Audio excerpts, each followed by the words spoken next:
Hey guys, Professor Bill, Comic Book University, and the Mortal Thor, issue number 2. This was, for the most part, a solid book. Oh, there's some metaphor in this book, a couple analogies to be made. And for the most part, I strongly concur with the attitude, with the approach that this book takes.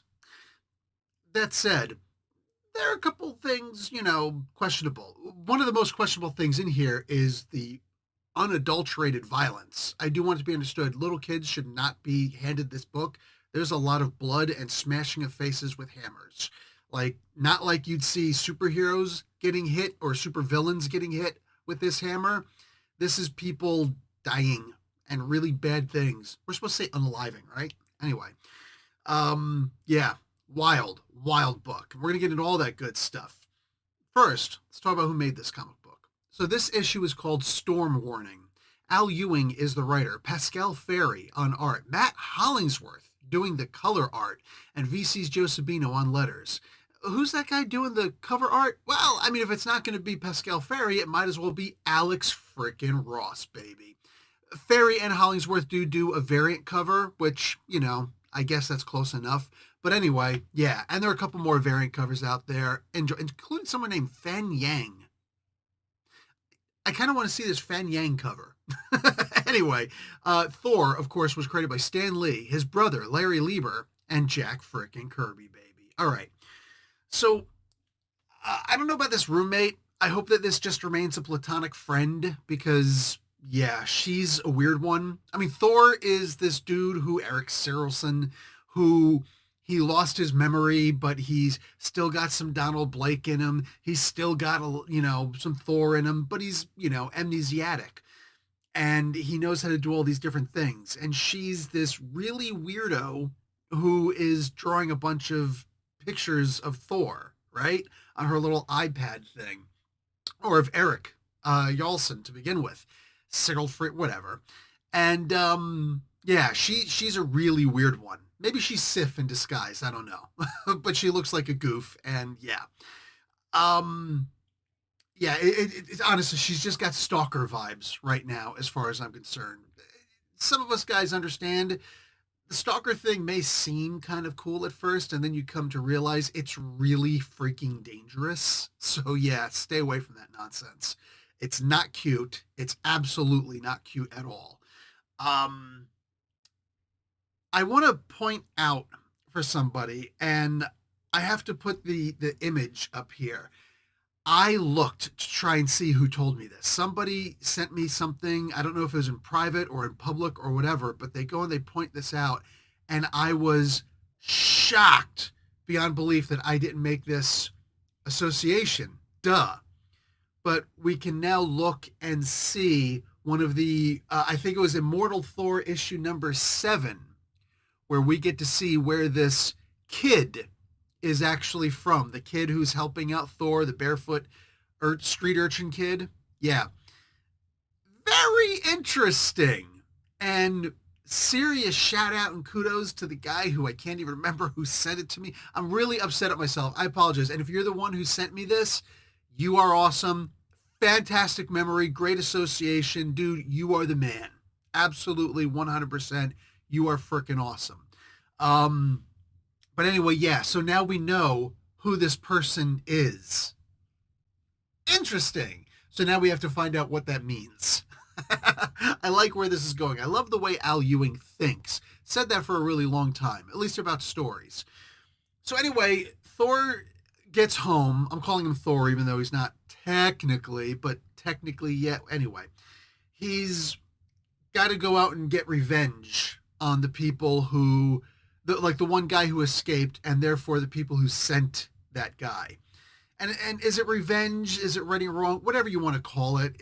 There's some vengeance in there. There's also some preemptive strike stuff going on, right? This issue is called Storm Warning, but there's no warning in here until after a lot of people are killed, and yeah, blood everywhere. Like, wow, this is a violent. There should really be like a NC-17 on the front of this. Something. Maybe there is, and I just didn't notice it.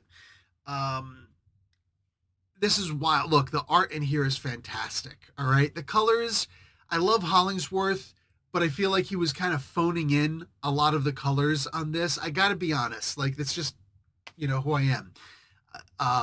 He usually does really good work, and I'm not saying this work is bad. What I am saying is, how you can use a paint program and just click or right click to fill all with the same color. That is pretty much exactly what is happening here. So yeah, not a fan of the color. It's not bad, but it's not good by almost any stretch of the imagination. Anyway, let's get talking about the story itself, or what happens behind the story. Because I like certain things in here. I like the little things like Ewing will find out a couple of things or knows a couple of things and he'll add it into the story to give it a little flavor. I personally don't know a whole lot about medicine, right? So I don't usually get into stuff like that, but I do know how to stitch myself up. I have had to stitch up several parts. I actually got to see my humerus on this one here. This one I didn't stitch up myself. This was actually from, that was not a fun one. Anyway, I've had quite a few. I got several scars from really bad things happening, right? And sometimes, yes, I have had to suture myself up, right? Sometimes it's just holding a Band-Aid, really tight. But doing that on your forehead, I don't know, there's not a lot of skin there to play with. I guess you could do it, but yeah, that would hurt massively. So they're really showing that even though Thor is a mortal, he's not a basic human by any stretch of the imagination. Ridiculously strong, and wow. He put a bungee cord on the hilt of the grip of his hammer, right? That smaller hammer that he's using. Put some bungee on there. Cool. Kind of reminds me of Prey. You guys remember the Predator movie, right? And then the prequel to that was Prey, where the indigenous chick, she tied the rope to her hatchet, her tomahawk, so she could throw it and then yank it and then throw it, catch it and then throw it again. It reminds me of that. Awesome. Also, when he was sewing himself up, he was using, I forget what they called it here, suture needle, something like that. Anyway, but basically it's a sail needle, and that was not nearly bent enough, right? I'm telling you right now, you use a straight needle or one that's even slightly curved, not good enough. When you got to like go in and come back up again, you need something that's got a good curve on it. I'm not talking about a 360, but there's got to be a good spiral on that thing, right? Yeah, wild, some of the cool little things in here. But I think one of the main things that they were trying to point out was, look, I've seen books where they actually have Jesus talking to people, right? And it's usually people who don't believe in God who are doing these sorts of things. I know that Al Ewing is pretty liberal, and I'm not saying liberals don't believe in God, but it is a very tendency, and I'm not trying to get political here, guys, just bear with me. I'm literally speaking historical. It's usually known that the side that leans left, when you're talking about like French Revolution and on, the conservatives are the ones who believe in God and heavily testing what comes forward, what changes to society, stick with the tried and true and don't change too much, versus liberal, who is the atheistic side and what is like, oh, change.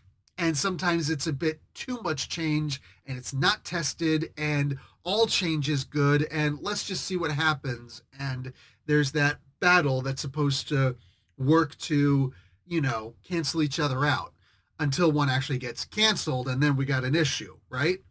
So I get it. It's usually atheists who are trying to tell religious people what Jesus is actually saying. To me, that's always cute, and I do not mean that in a complimentary way at all. It's like, you do not study the Bible. I don't care if you say you read the Bible. I don't believe you. And, for the most part, most people. And I certainly don't think that you are qualified to have a conversation about what Jesus actually said if you don't believe that he's God. Call me nuts. I'm good with that. But that's what I very, very firmly believe. And we can talk about that if you want one day, right? But what he does here, what Al Ewing does here is at least extremely intelligent, right? He doesn't say God, he says Thor. He doesn't say Jesus, he says Thor, is what I meant to say. So this is a Thor thing. There's all these people here. One of them is wearing a freaking Hydra thing on the back, which is very closely associated with the Nazi movement, right? And at the very least, even if you say the heretical Aryan movement, which is a purely religious movement which spread to India and caused, what do you call it, and brought, stuff to Hinduism, right? Even if you're going to talk about the Aryan movement, that's still heretical. But when you're going full Nazi, full Hydra, right? Now this is a very different kind of conversation. Now this is a conversation where you're saying, okay, this is somebody who's clearly lost the script. If you think that Nazi stuff fits in with Christianity, you've got an issue. We can agree 100% on this. All right? Any kind of supremacy, I don't care if it's white supremacy, black supremacy, and yes, if you ever look at the black Israelites, the black Hebrews, whatever they call themselves, yeah, there's such a thing as black supremacy also. All right? So any of these supremacy movements, clearly, you are disqualified. You don't belong here. All right? I'm not saying you don't get to talk. What I am saying is we're going to hear a bunch of blah, blah, blah, blah, blah, blah, blah, blah, blah when you do talk. All right? Just so we're clear. That's what we're going to hear when you talk. But I'm still willing to listen. Sometimes it's funny. Sometimes it's cute. When Al Ewing uses Thor here in the place of Jesus to say, you don't know what Thor taught. You're saying Thor taught this and this and this. And then he starts getting really bloody violent. I'm like, wow, bro, this isn't just flipping tables in the temple, in the Gentile section of the temple. Like, come on, bro. What are we doing here? No, this is a very different kind of conversation. But this is in the vein, I don't know about 100%, but I'd say 80, 85% in the vein of Jim Shooter. The way he would say, you got to separate things. You can only talk about things in metaphor. Look, I'm sure there's going to be a lot of people who didn't make this association at all here. And it's just, no, it's Thor. He's talking about Thor. I understand the Jesus reference in here, the analogy, right? And I fully approve of this. Do I approve of the message entirely? No, not necessarily, but I 100% stand behind the idea that the way he made this is very cool. All right? Obvious to some what he's doing, maybe not so obvious to a lot of others, and it's all depending on where your mindset is, what you're interested in, whatever, right? If you're going to be making commentary on a comic book that is not your comic book, you're just the writer, I would argue that this is exactly the way you should do that. Here's a great way to get your voice out through a company. Say what you want to say, but you do it under the guise of something else. And if we get the message, awesome. If we don't, wasn't meant for you, right? Not that big of a deal. So while I may not entirely approve of the message he's sending, the way he's sending it is perfect.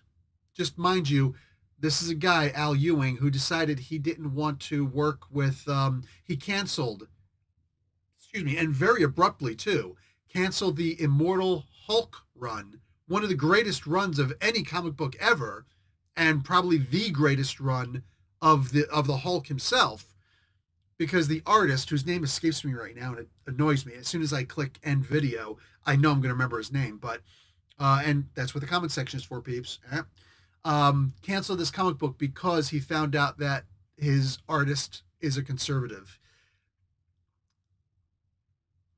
The idea that someone is using a platform as huge as Marvel to get his point across, it seems kind of hypocritical when you're willing to cancel a project for someone who didn't have any speech to begin with, but now you're judging his thoughts, therefore thought crimes. The hypocrisy is not lost on me. And it's a shame that we can be like that, but it is what it is. And here we are. Anyway, guys, this was the comic book and I did enjoy it. I think you guys are going to enjoy it too. Go ahead and take a gander. And I'll talk to you guys later. Professor Bill, Comic Book University. Class dismissed.